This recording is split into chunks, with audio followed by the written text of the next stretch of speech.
This morning, a teen is facing a murder charge over a bag of chips. 17-year-old Mario Young and another teenager turned themselves in after a convenience store clerk was shot and killed in Humble. The teens claim it was self-defense. The security cameras captured most of what led up to the shooting, but not the actual shooting. Only on two. Reporter Corley Peel sat down with a witness who not only saw what happened, but even called 911. Corley, good morning. Good morning, Zach. So walk us through what happened. This was back on January 19th at this store. Talk to us about what happened and what these teens were doing.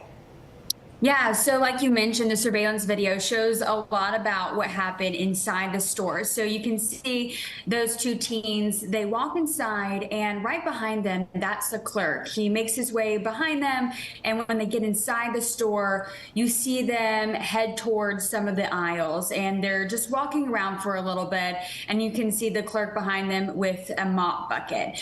So eventually the teens, they walk inside, they look around for a little bit. One of the teens makes his way to the chip aisle, and eventually you will see this on camera, but you can see that teen walking towards the aisle, and it looks like he grabs one of the bags of chips and then puts it in his pants, and then eventually they leave the store. So they're in here for only about 2 minutes. They're not in here for very long before one of the teens appears to grab a bag of chips, puts it in his pants, and then walks away.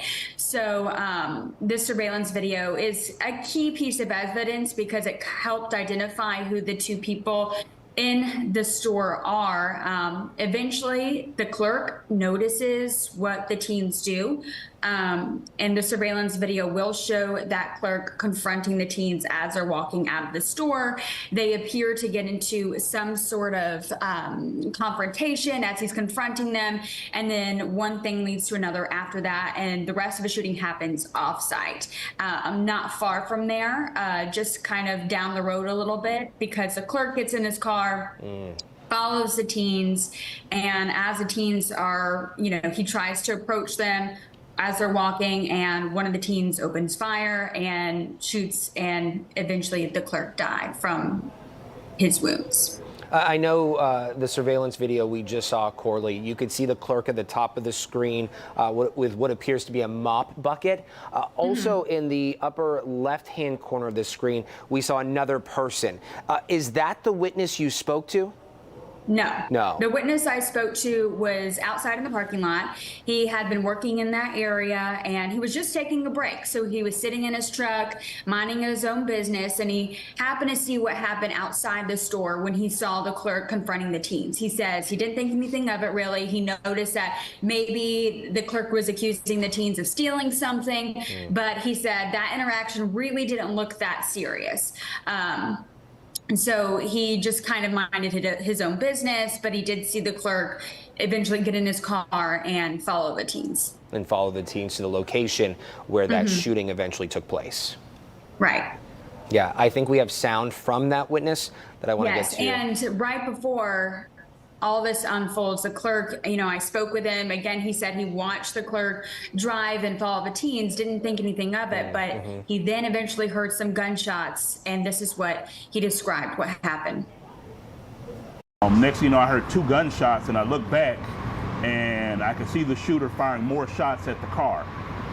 I saw him, he ran towards the way under the bridge, and the other one ran towards Will Clayton and actually ran up and jumped over the barrier and was waiting for traffic to lighten up so he could run across Will Clayton.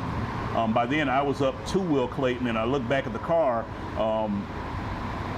The victim, he had hit reverse in his car. At first I thought he was finna go after the other guy who hadn't shot at him. But no, he backed up onto the curb, and when his car wasn't moving, I went ahead and I made a U-turn, and I went back that way towards him. I went over to the driver's side. I had my phone, I put my phone hand up, and I put my other hand up because I don't know what was going on. I didn't know if this guy may have had a gun or something, and that's what started the altercation. I looked in, it was a tinted window. I kind of looked. He was slumped to the side, and I'm sitting there saying, "Hey, buddy, man. Hey, dude, are you okay?" I looked to see, try for safety. I looked at his hand. There was nothing in his hand. Very scary.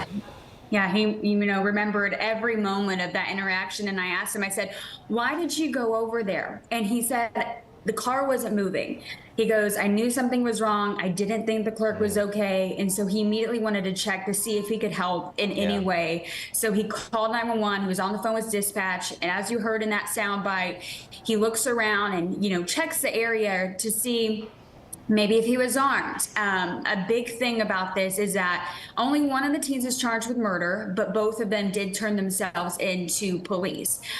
You can see they're walking with Quanell X. We were there last week when they walked into HPD and turned themselves in. Quanell X told us that the teens are claiming self-defense. They also accused the clerk of having a weapon. When I spoke with that witness who checked on the clerk after the shooting, he told me he did not see any guns in the car. He checked, but did not see that he was armed.